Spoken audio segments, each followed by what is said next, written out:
junho de 1917, 4.500 metros acima de La Selve, França, na frente ocidental. Um solitário Albatros D-3 procura aviões de reconhecimento inimigos e balões de observação.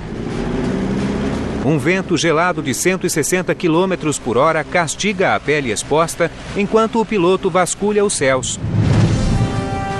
Ele é Ernest Udet, de 21 anos, que se tornaria um as da Força Aérea Alemã, superado apenas por Manfred von Richthofen, o Barão Vermelho. Ele era um homem que admitia não ter nenhum receio de iniciar o ataque ao inimigo para que ele recuasse primeiro. No início da missão, Udet avista algo. Um pequeno ponto desponta veloz no oeste. A princípio, pequeno e preto, ele cresce rapidamente ao se aproximar. É um Spad, um avião inimigo. O avião possui a marcação marrom e o nariz curto, característicos de um Spad 7 francês. Eles se aproximam de frente. Voamos quase em rota de colisão na mesma altura. Executamos uma guinada à esquerda e começamos a nos circundar. Ernest Udet puxa o manche e aciona o leme. O simples, mas eficaz controle por cabo e polia lança o biplano em uma inclinação acentuada. Como dois pesos pesados, cada um testa as defesas do outro, adiando manobras agressivas até conhecerem o inimigo. Não foi a primeira passagem que deu a ambos a dimensão da habilidade do oponente, foi a primeira curva. As vantagens tecnológicas de um caça na Primeira Guerra não apareciam no voo vertical, e sim na curva.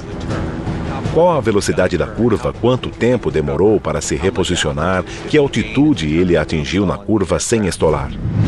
O Albatros D-3, pilotado por Ernest Udet, um caça com boa razão de subida e muito manobrável, sobrepujou os aliados quando entrou em operação. O Spad 7 francês é robusto. Possui motor V8 hispano-suíça de 150 cavalos, capaz de atingir 190 km por hora.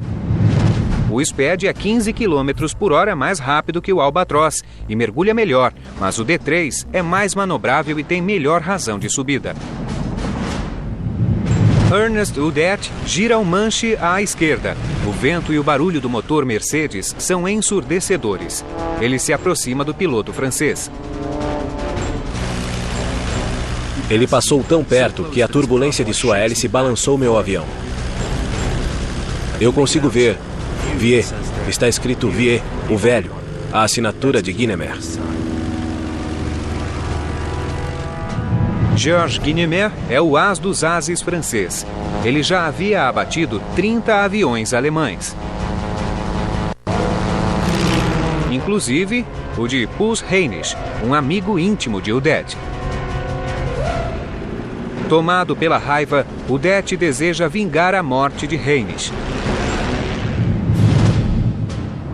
Ele fará um meio-loop, uma das primeiras manobras de combate aéreo, depois batizada em homenagem ao alemão Max Immelmann. Ernest Udet vai subir, fazer um voo invertido e rolar no ápice, esperando surpreender Guynemer com um ataque em mergulho.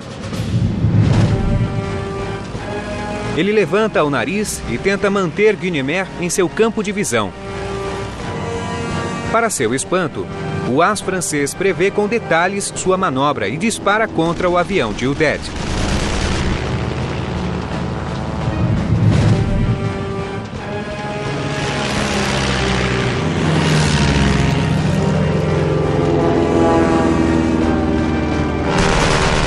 Projéteis metálicos atravessam a asa direita e fazem barulho ao bater contra as escoras. Udet reage instintivamente e mantém a calma enquanto luta para recuperar a superioridade.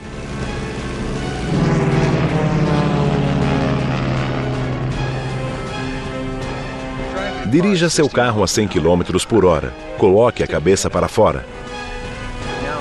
Imagine que está ao dobro dessa velocidade. A temperatura é de 0 grau, é difícil respirar, está frio e o vento machuca.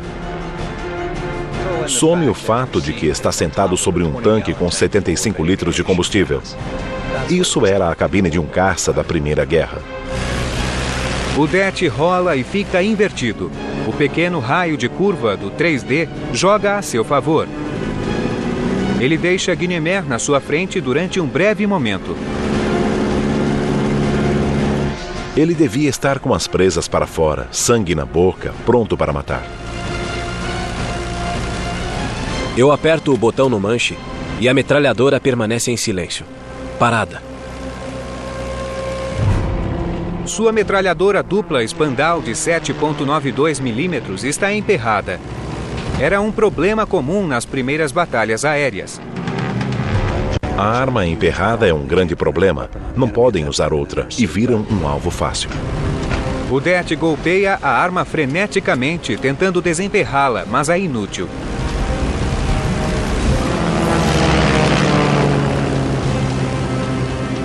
Naquele momento, ele era um alvo fácil para Guynemer. Seus círculos eram muito maiores e subia muito mais, tentando estolar o avião, fazendo manobras mais evasivas. O Det e Guynemer rolam para a direita e encontram-se novamente. Com a mão esquerda, o Det tenta reparar a metralhadora. Mas ocorre um desastre. De cima, Guynemer observa o voo do alemão.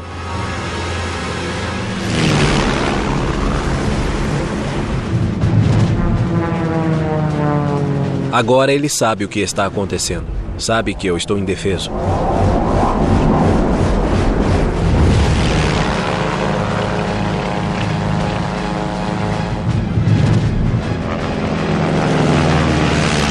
O Det executa outra guinada à esquerda. Ele não possui blindagem na cabine nem paraquedas. Ser abatido nessa altura na Primeira Guerra Mundial era morte certa. Guynemer ruma para outra passagem em voo invertido. O Det sabe que o fim está próximo.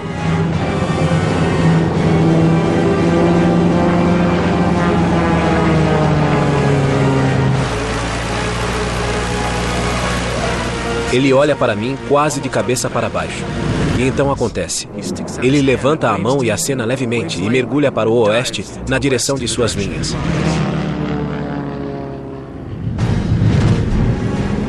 Eu vou para casa, em estado de choque.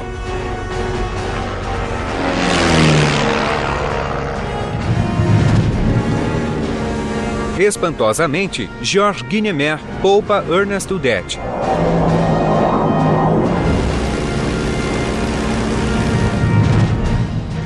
Alguns alegam que Guynemer também teve problemas. Outros dizem que ele temia que eu jogasse o avião em cima dele. Mas não acredito nisso. Acredito que ainda existe um pouco de cavalheirismo no passado.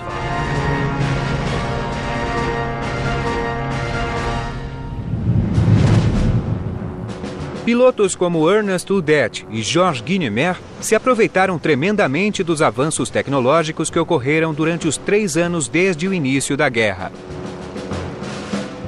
A Primeira Guerra começou 11 anos após os irmãos Wright voarem com o Kitty Hawk.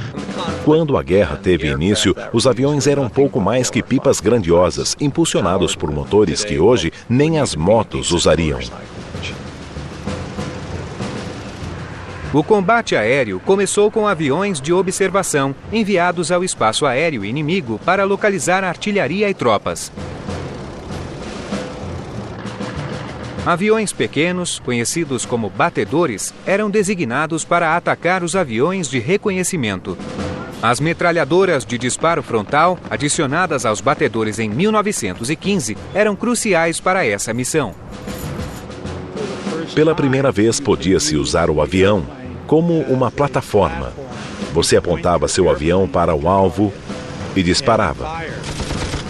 Isso era muito mais precioso do que disparar para o lado, ou para trás, ou algo parecido. O inimigo começou a enviar os próprios batedores para proteger os aviões de reconhecimento. No inverno de 1915, os combates aéreos eram comuns nos céus da Primeira Guerra. O asa alemão Werner Voss é um mestre nesse novo tipo de combate, com 48 abates registrados antes do fim de 1917. 23 de setembro de 1917. Werner Voss, em um triplano protótipo da Fokker, voa para a batalha sobre Ypres-Salient, na Bélgica. 24 quilômetros a sudoeste, 6 SE-5 ingleses patrulham os céus sobre as linhas de frente. Em breve, eles irão encontrar Werner Voss. Ele irá colocar seu triplano Fokker contra os melhores pilotos da Força Aérea Real Britânica, em um dos mais conhecidos combates aéreos da Primeira Guerra. 23 de setembro de 1917. 6 caças SE-5 ingleses voam sobre a frente ocidental próximos a Huden, na Bélgica. Eles são do grupo B da Esquadrilha 56. São liderados pelo capitão James McCudden, o as dos ases britânicos. O grupo B mergulha em uma névoa espessa a 2.700 metros. Abaixo das nuvens, um ar quente e úmido sopra nas cabines abertas. Eles estavam procurando aviões de combate adversários ou aeronaves de observação que estivessem fotografando seu território.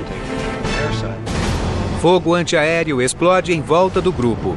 As primeiras artilharias antiaéreas eram apenas armas de combate adaptadas para disparar na vertical.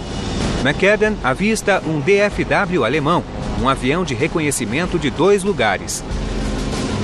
A aeronave alemã está logo abaixo do grupo B. McCudden aciona o manche e mergulha para efetuar um rápido ataque. A 45 metros, ele dispara com sua metralhadora Lewis montada na asa superior.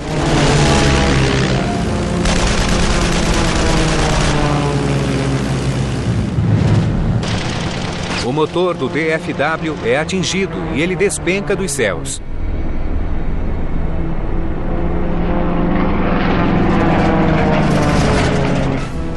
Mas quando o grupo B sobe, McCudden avista algo ao longe. Nós vimos adiante, logo acima de Polcapel, um SE rodopiando, perseguido de perto por um triplano azul prateado alemão.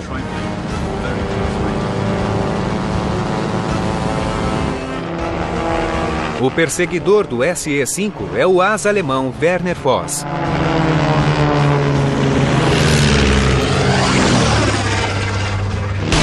Ele dispara uma rajada contra o avião inglês. O grupo B observa o SE-5 avariado soltando uma espessa fumaça preta, enquanto Voss ataca um segundo SE-5. Sem esforço algum, o triplano sobe, faz a volta e fica atrás da cauda do SE-5.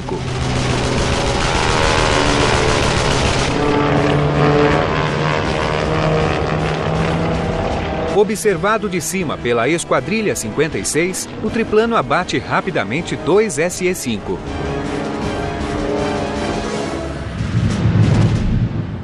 O triplano Fokker de Voss é um avião protótipo. Apesar de ser mais lento do que outros caças, suas 3 asas permitem ótima manobrabilidade. O batedor experimental 5A, ou SE-5A de McCudden e da Esquadrilha 56, lançado em maio de 1917, é fácil de pilotar e é uma estável plataforma de armas. Ambos os aviões são fortemente armados com 2 metralhadoras. O SE-5, com velocidade máxima de 210 km por hora, é mais rápido que o Fokker, mas menos manobrável. Agora o grupo B está acima e atrás de Voss, em perfeita posição de ataque. McCudden e Rhys Davids irão liderar a investida. Keith Muspratt e V.P. Cronin irão segui-los. Os outros 2 integrantes do grupo B manterão a altitude para dar cobertura. McCudden sinaliza o ataque balançando as asas.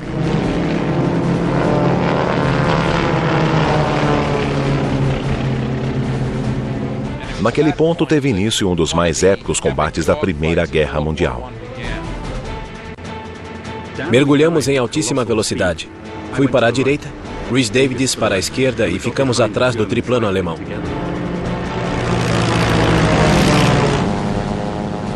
Certos de um combate fácil, McCudden e Rhys Davids disparam.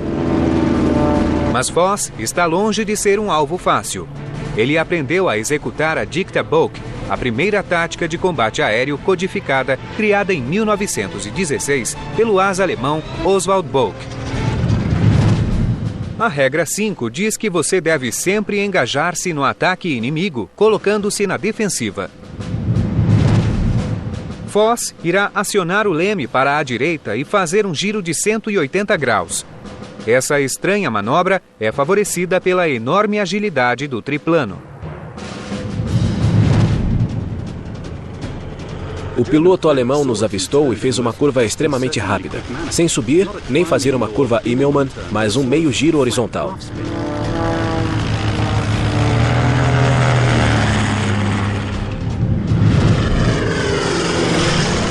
Por causa das 3 asas do triplano DR-1, ele possuía muita sustentação. Isso permitia basicamente que o avião fizesse um meio giro horizontal ou uma volta não coordenada. Os SE-5 enfrentam uma rajada de projéteis. McCudden e Rhys Davids efetuam uma subida acentuada chamada de zooming na Primeira Guerra. Mas o SE-5 de Cronin é muito lento e ele fica abaixo de Foss com o motor falhando. McCudden, Rhys Davids e Muspratt estão aqui, acima de Foss. Cronin está abaixo do combate, uma presa fácil para o asa alemão. Foss dá uma volta e ataca Cronin. O motor avariado do inglês engasga. Ele vira na direção de Foss e dispara a 90 metros.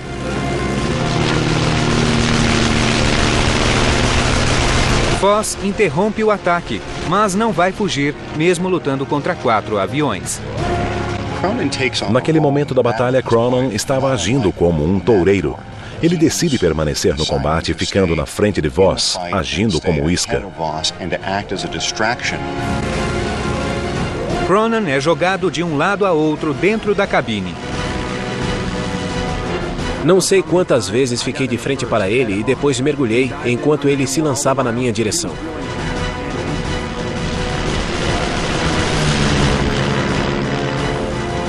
Por que os outros não o atacavam? Achavam que eu estava me exibindo? McCudden voa em círculos acima do combate, à espera de uma brecha. Ele torce para que Foss deixe sua cauda exposta, para depois mergulhar e atacar. Foss se posiciona atrás de Cronin. McCudden mergulha e dispara sua metralhadora Vickers.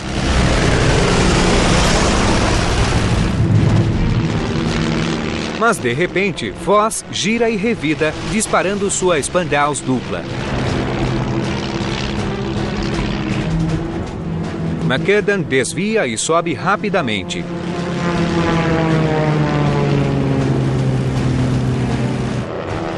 Foss manobra corajosamente, apesar da desvantagem.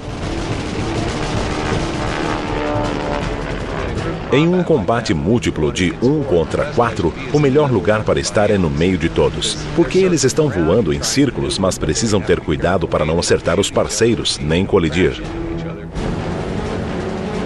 Mas McCudden está decidido. Ele mergulha novamente.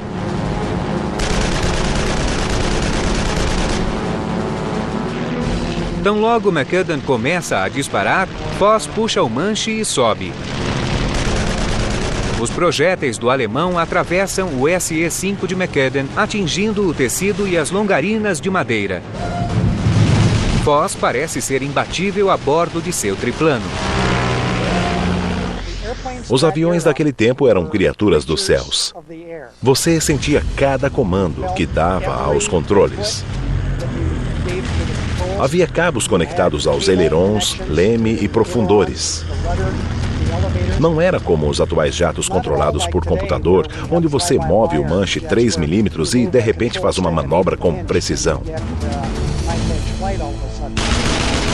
A habilidade de Foss finalmente consegue derrotar Cronin. O SE-5 do inglês está muito avariado. Ele estava muito próximo de mim e, desesperado, usei uma velha tática para despistar meu perseguidor. Ele fez o avião realizar um tipo de rodopio como se estivesse ferido ou o avião danificado. Após alguns giros, Werner Foss pareceu acreditar e o deixou em paz.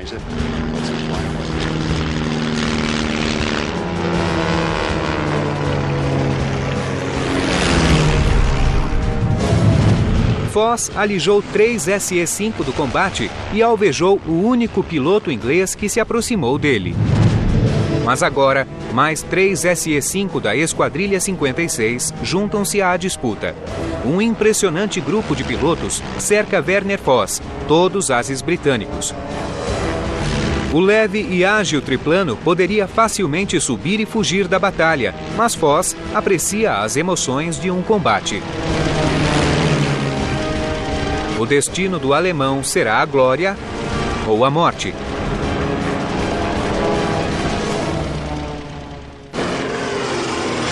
23 de setembro de 1917. No centro de um furioso combate, o famoso asa alemão Werner Foss luta contra nada menos que 6 pilotos ingleses de elite. Foss aprecia o combate, mostrando de forma soberba a eficiência de seu protótipo triplano Fokker.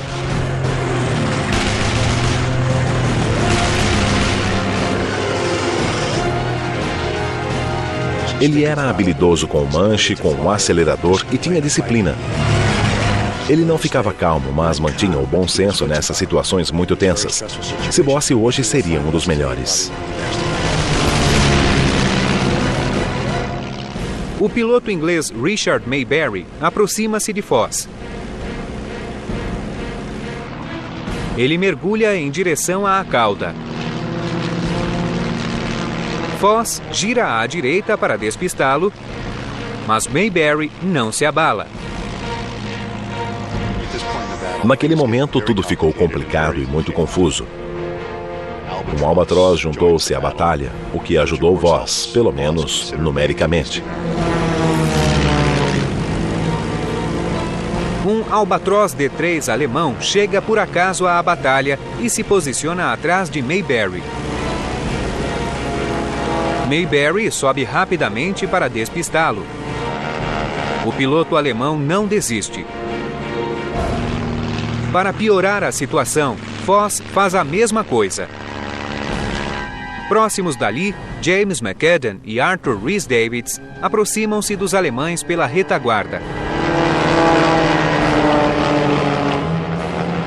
Por um momento, a batalha transforma-se numa selvagem e tortuosa perseguição. Os alemães estão presos entre os pilotos ingleses.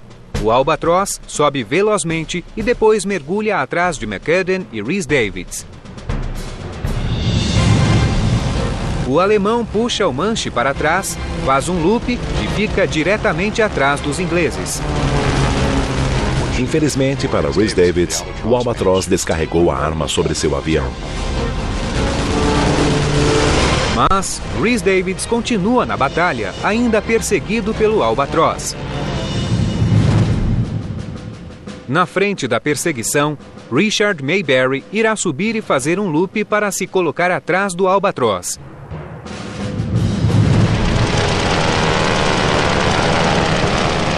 Ele puxa o manche, lança seu SE-5 em uma manobra acrobática estonteante e dispara de muito perto.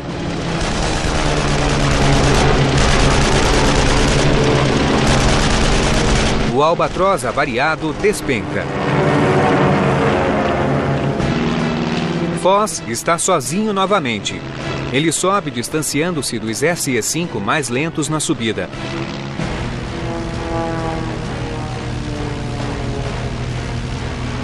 Foss olha para os aviões circulando abaixo. Ele poderia desistir e sobreviver para lutar outro dia, mas a atração pela morte corre em suas veias. Ele foi ganancioso. Aquela era a chance de abater os oponentes de número 49 e 50 e diminuir a vantagem do amigo e rival Manfred von Richthofen. Foss mergulha para retomar o combate.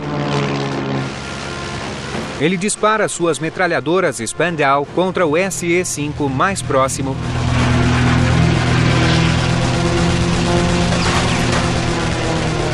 e atinge o motor. O inglês está fora do combate. A batalha desenrola-se sobre a guerra no solo. Foss pilota seu triplano magistralmente, disparando rajadas contra os dois SE-5, mas isso não é suficiente. Para a infelicidade de Werner Foss, ele nunca conseguiu colocar fora de combate um número suficiente de aviões para conseguir alguma vantagem. Ele disparou tantos projéteis contra os oponentes e nunca feriu nenhum deles. Mas para os ingleses, Foss parece ser invulnerável. O triplano ainda estava fazendo voltas em meio aos 6 SE, que disparavam sempre que possível. Em dado momento, percebi que o triplano estava no ápice de um cone formado por 5 aviões disparando projéteis, cada um com 2 metralhadoras.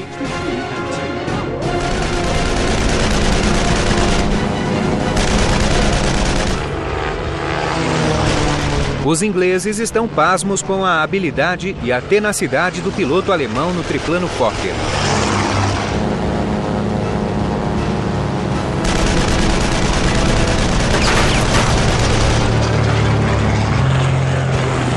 Mas a sorte de Werner Foss está prestes a acabar. Foss está aqui. O as britânico James McAdam está aqui. Eles irão se encontrar de frente, mas Foss não percebe outro SE-5 se aproximando pela lateral. O SE-5 na lateral observa o encontro e começa a disparar. Os projéteis atingem a cabine e a fuselagem do triplano. Foss permanece em voo, mas pela primeira vez no combate, ele não toma medidas evasivas. Então, Arthur Rhys-Davids mergulha atrás de Foss e dispara as metralhadoras Vickers contra o triplano.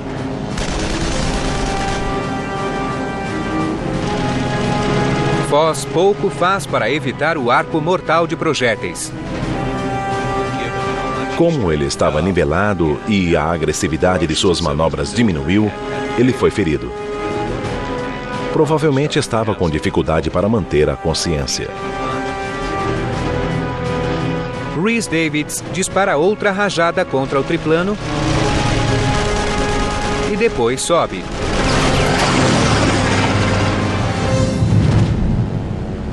James McAdam é o único piloto a presenciar os momentos finais de Foss.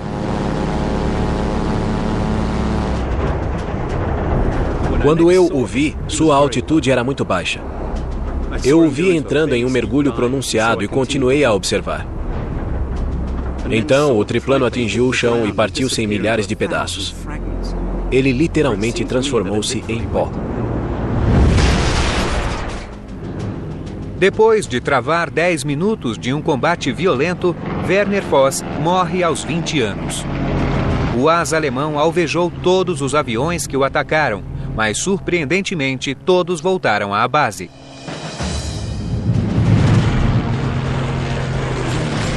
Enquanto eu viver, não esquecerei minha admiração por aquele piloto. Seu voo era maravilhoso, sua coragem imensa, e na minha opinião, ele é o mais bravo piloto alemão que tive o privilégio de ver combatendo.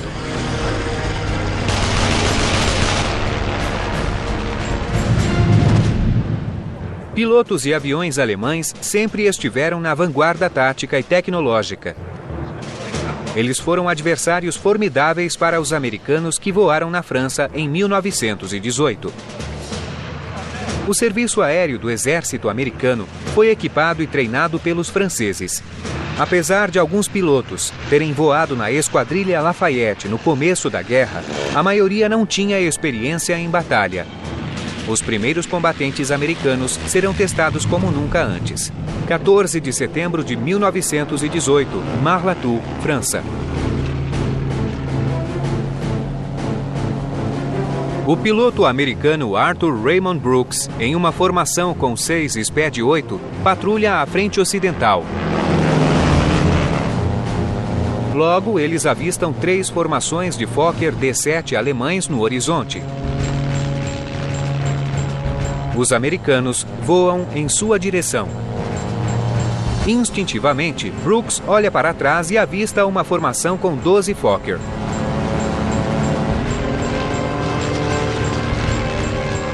Eu vi quando se aproximavam, mas não havia tempo para avisar o líder da nossa formação. Eu mergulhei, ganhei velocidade, virei à direita e fui em direção aos Fokker.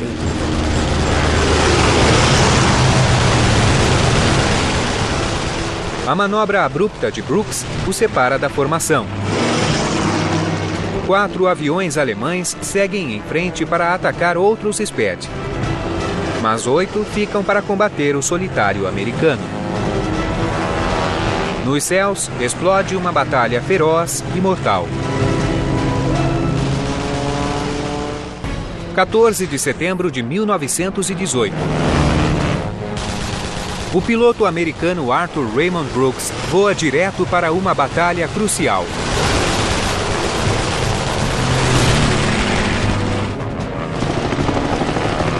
Ele está cercado por 8 Fokker D-7 alemães.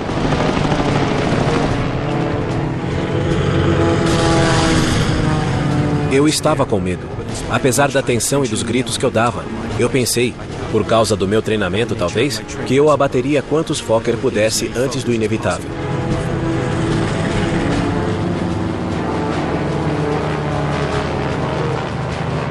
Brooks está lutando contra um inimigo mortal, o Fokker D-7. É um fato aceito por todos. O Fokker D-7 era o melhor caça da Primeira Guerra Mundial. A asa era grossa e isso permitia manobras muito rápidas.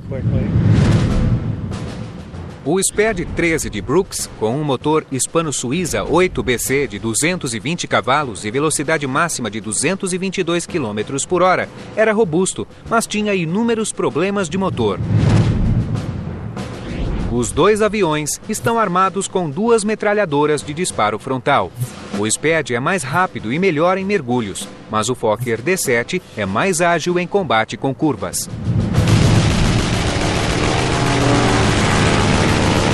Brooks executa manobras evasivas bruscas, deslizes, loops, mergulhos, qualquer coisa para impedir que os Fokker atirem com precisão. No calor da batalha, Brooks provavelmente alternava entre o pânico e a frieza do desespero. Sua mente estava focada em muitas coisas ao mesmo tempo. A adrenalina explode enquanto ele luta para permanecer vivo em meio ao redemoinho de aviões. De repente, um Fokker mergulha em sua direção em uma passagem frontal. Desesperado para poupar combustível e munição, Brooks voa em direção ao Fokker com o objetivo de colidir com o alemão. Parece um último ato de desespero. Não há como prever os danos que o avião sofrerá ao fazer isso. Momentos antes do impacto, o alemão aciona o manche e mergulha.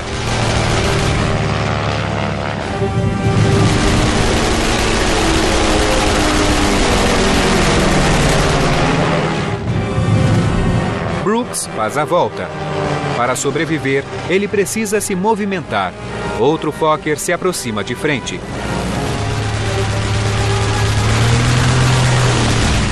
Brooks passa em velocidade. Fui em direção a outro avião, achando que o ataque seria a melhor defesa. Brooks está aqui. Um Fokker está disparando aqui. Nesse tipo de batalha, Brooks precisa disparar a qualquer oportunidade. Enquanto o alemão mergulha, Brooks irá desviar da rajada de projéteis. Então, quando o Fokker estiver embaixo, o americano irá rolar por cima do inimigo e disparar suas metralhadoras. O alemão se aproxima. Brooks puxa o manche com força. O Spad gira em direção aos céus. Foi o tempo de mergulhar e avistá-lo antes de disparar e incendiá-lo.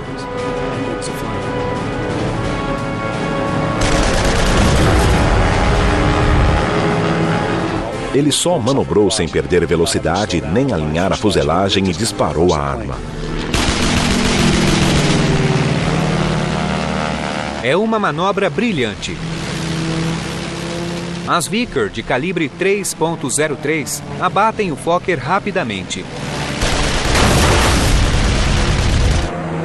Um foi abatido, mas Brooks enfrenta 7 aviões.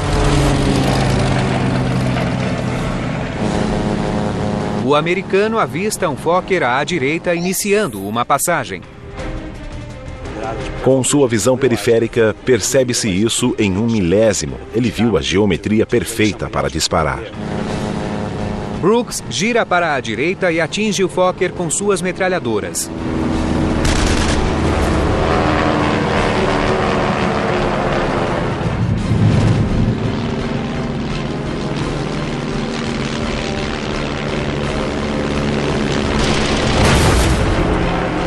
Dois abates.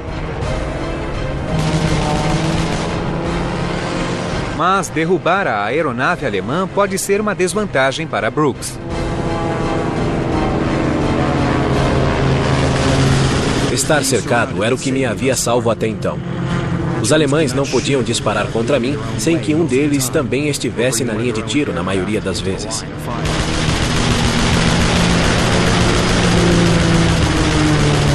Os alemães viram 2 colegas abatidos. Ficaram ainda mais irados. Voavam mais agressivamente. Tenho certeza que disseram, vamos matar esse cara. Os outros 6 Fokker voavam como vespas enfurecidas, decididos a retirar aquele Spad dos céus. 14 de setembro de 1918. O piloto americano Arthur Raymond Brooks abate 2 Fokker D-7 alemães.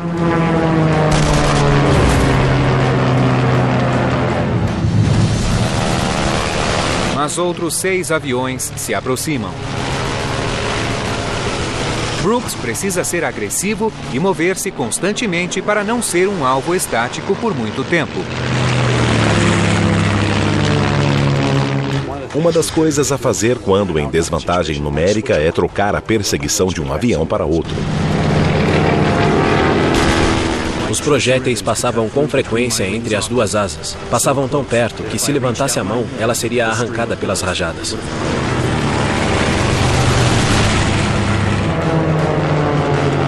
Brooks ergue o nariz para evitar outro ataque, mas quando sobe, o motor falha.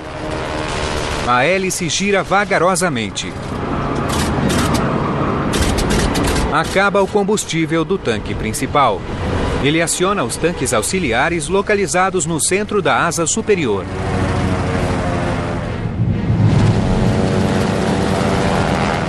Olhei para a lâmina e mergulhei. Uma rajada inimiga passou na minha frente, estilhaçando meu para-brisa e danificando minha arma direita, que agora disparava apenas um projétil por vez.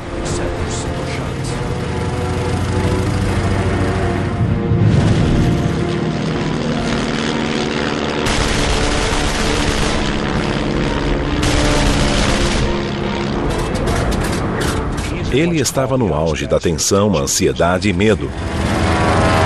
Nessa situação não há tempo para pensar. Há muita coisa acontecendo e você só reage. Quando isso acontece, você faz exatamente o que aprendeu no treinamento. Brooks consegue religar o motor. Ele mergulha, adquire velocidade e consegue uma chance. 2 aviões Bosch em trabalho tático ficaram na minha linha de tiro, agora com apenas uma arma. Brooks dispara. Projéteis incendiários, um novo tipo de munição projetado para pôr os aviões em chamas, atravessam os Fokker.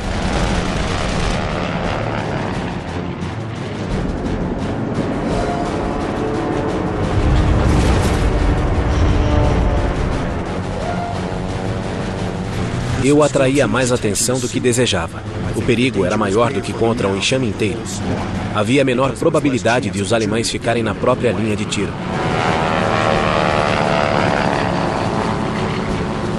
Brooks decide explorar a única vantagem que seu SPAD 13 possuía frente ao Fokker D7, a velocidade de mergulho. O SPAD de 220 cavalos poderia mergulhar e deixar os Fokker D7 para trás.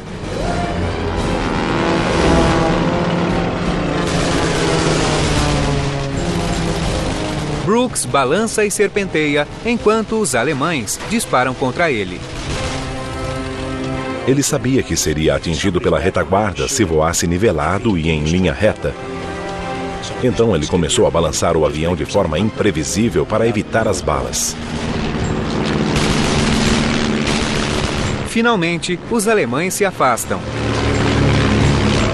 O duro combate chega ao fim. Não sei como consegui escapar. Um projétil incendiário queimou na longarina principal da asa superior. 5 projéteis perfuraram a fuselagem a 10 centímetros das minhas costas. Havia buracos por todo o meu pobre SPAD. O avião teve de ser reformado. Durante a incrível e intensa batalha, Brooks lutou contra 8 Fokker D7, o caça mais avançado da guerra, e abateu 4 aviões.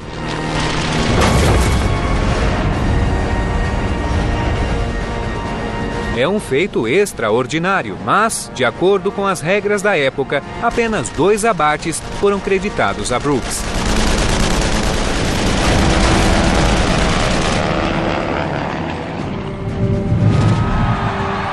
A Primeira Guerra Mundial terminou menos de um mês após a épica Batalha de Brooks.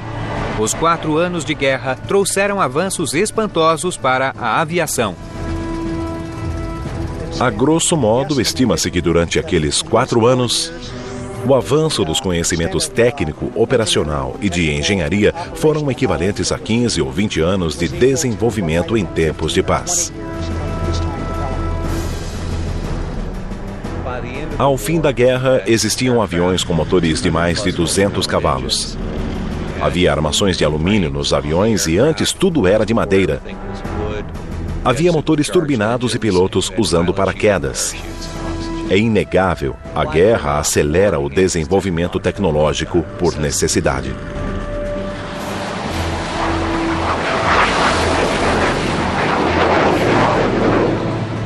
Os pilotos de caças atuais vão para as batalhas cercados de eletrônicos e carregam armas incríveis capazes de atingir além do horizonte. Mas esses guerreiros modernos devem gratidão aos homens que voaram em cabines abertas e lutaram contra o inimigo cara a cara, dando origem aos combates aéreos.